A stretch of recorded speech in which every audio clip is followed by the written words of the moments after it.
O tema é muito sensível quando se fala dos dolorosos períodos da fome em Cabo Verde. Mais triste ainda se torna quando soubermos que centenas de pessoas perderam a vida por simplesmente mendigarem por um prato de comida. Foram num total de 232 vítimas mortais, na sua maioria mulheres e crianças, por simplesmente estarem à procura do bem mais precioso na altura. Moribundos e famintos, pobres almas, viram as suas vidas a serem ceifadas após a queda de um grande muro. Estou a falar do desastre da assistência de 1949 na cidade da Praia, um dos trágicos acidentes que marcaram a história de Cabo Verde.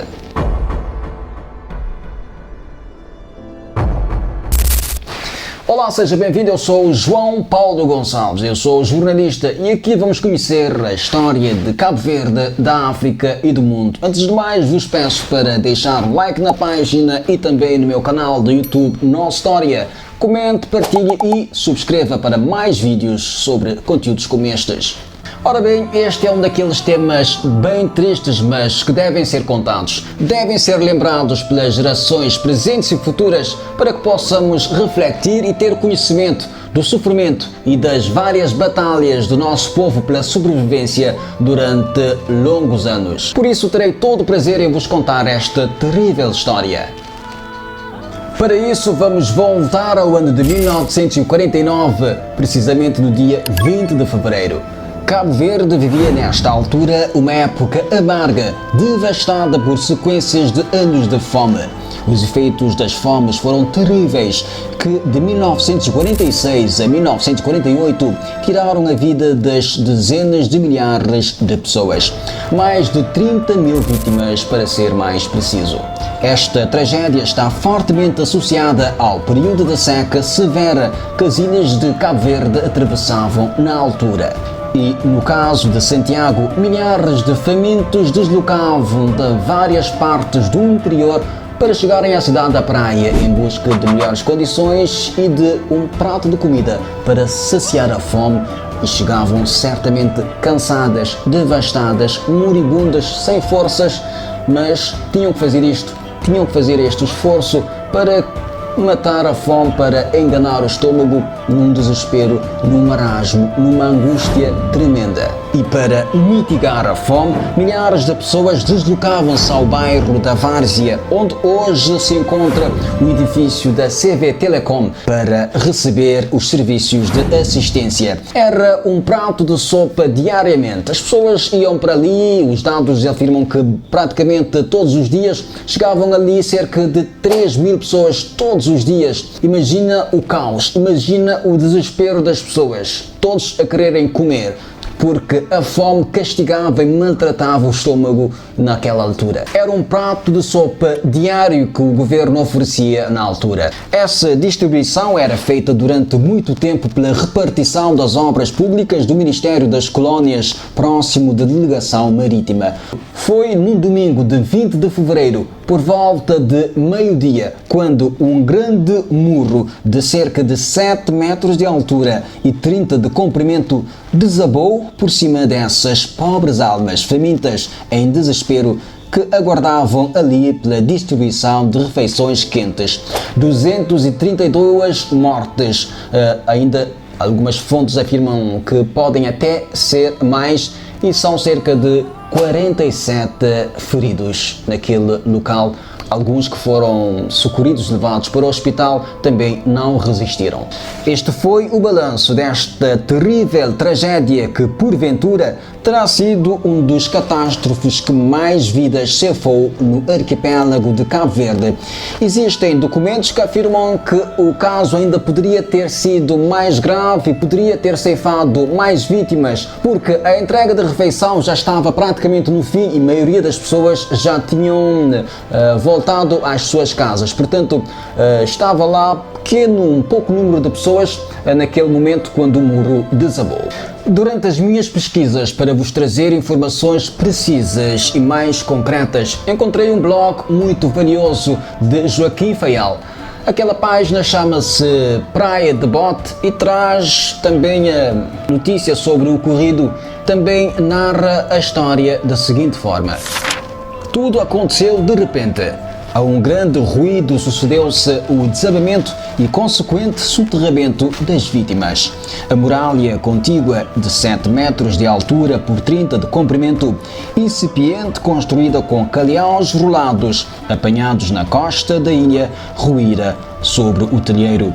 As vítimas foram enterradas no cemitério da praia, sob uma vala que foi aberta naquele local, para colocar os corpos que foram encontrados nos escombros. O comércio praticamente fechou as portas naquela segunda-feira.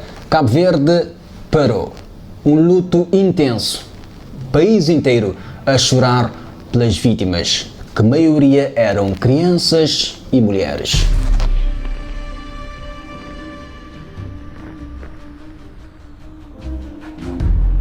E por ser um país tão pequeno, com um acontecimento tão grave e tão trágico desta categoria, a notícia espalhou de tal forma que chegou a todas as ilhas e até ao território ultramarino. Em Portugal foi assim que o histórico jornal Diário Popular noticiou a tragédia. Começou então através das ruas da cidade, o trágico cortejo dos mortos e dos feridos, cujos corpos iam sendo retirados dos escombros. Uma vaga de choros e lamentos invadia toda a cidade. O trabalho de remoção das terras prosseguia lentamente e o número das vítimas ia subindo de modo assustador, verificando-se que na sua maioria eram crianças. Pouco depois, o hospital estava repleto de feridos, muitos dos quais em estado grave. Cerca de 40 jaziam ali, contorcendo-se com dores. Ao mesmo tempo, na casa mortuária, os cadáveres iam-se acumulando em número impressionante. O comandante João Figueiredo, na altura, era o governador de Cabo Verde. Aquele dirigente tomou medidas necessárias e fez o mínimo que podia para que não faltassem materiais básicos para socorrer aos feridos e garantiu que as despesas dos funerais estariam sob a responsabilidade do governo de Cabo Verde.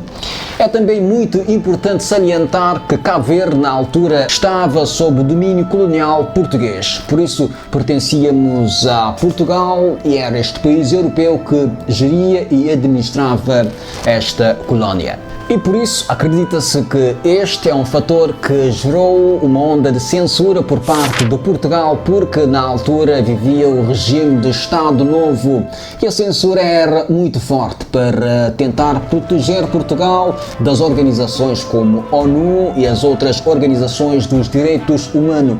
Por isso, deixar espalhar uma informação desta com um desastre deste num dos territórios ultramarinos, numa das colónias que pertencia ao Portugal, seria um pouco perigoso para este país europeu. Por isso, a censura era tão forte, mas tão forte, que a notícia foi um pouco coberta e não teve o impacto que deveria ter para um acontecimento tão catastrófico deste.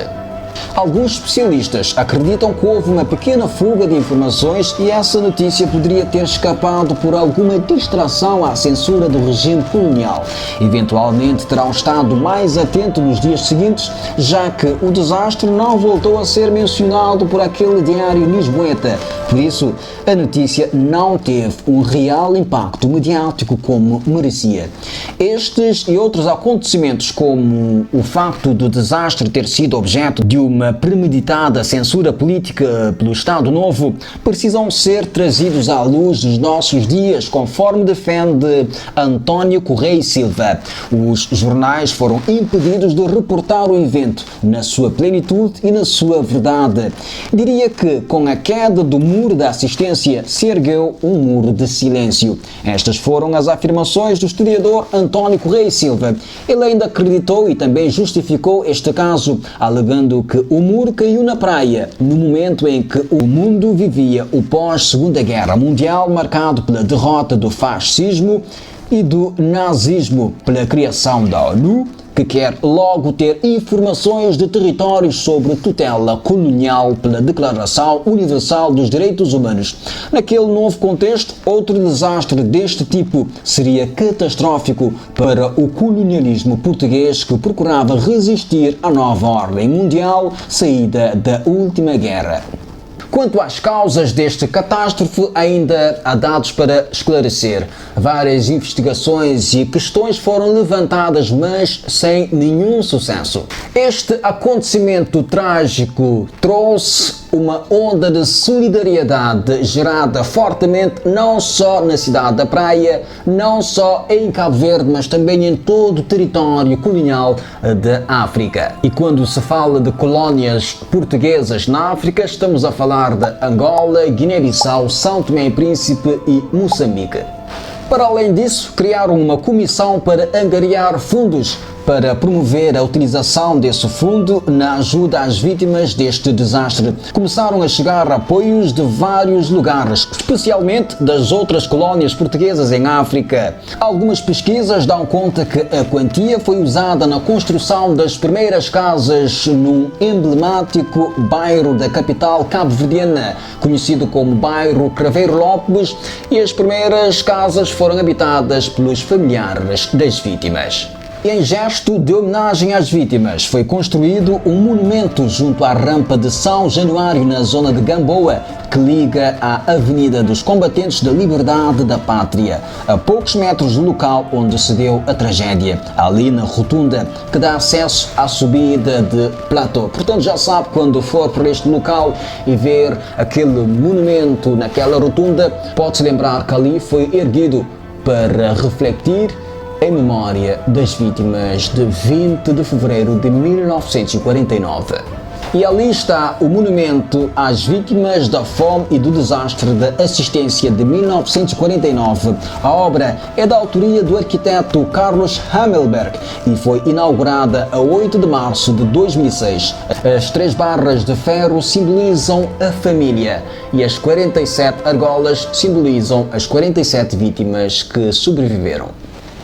E para estarmos constantemente a relembrar este facto histórico, no Arquivo Nacional de Cabo Verde, a exposição permanente As Fomes em Cabo Verde, Causas e Efeitos de 1580 a 1949, dedica um painel ao desastre da assistência. E também vários escritores, sociólogos, historiadores e pensadores defendem a responsabilidade do governo em criar um museu para relembrar este facto, que deve estar na memória dos cabo-verdianos e também ser lembrado pelas gerações futuras.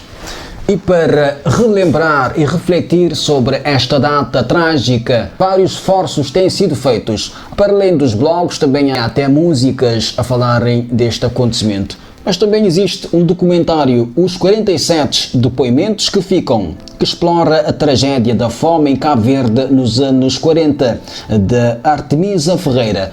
Este documento também é importante, é um documentário que fala sobre esta trágica história que deve ser relembrada sempre, porque merece uma profunda reflexão de todos os cabo-verdianos.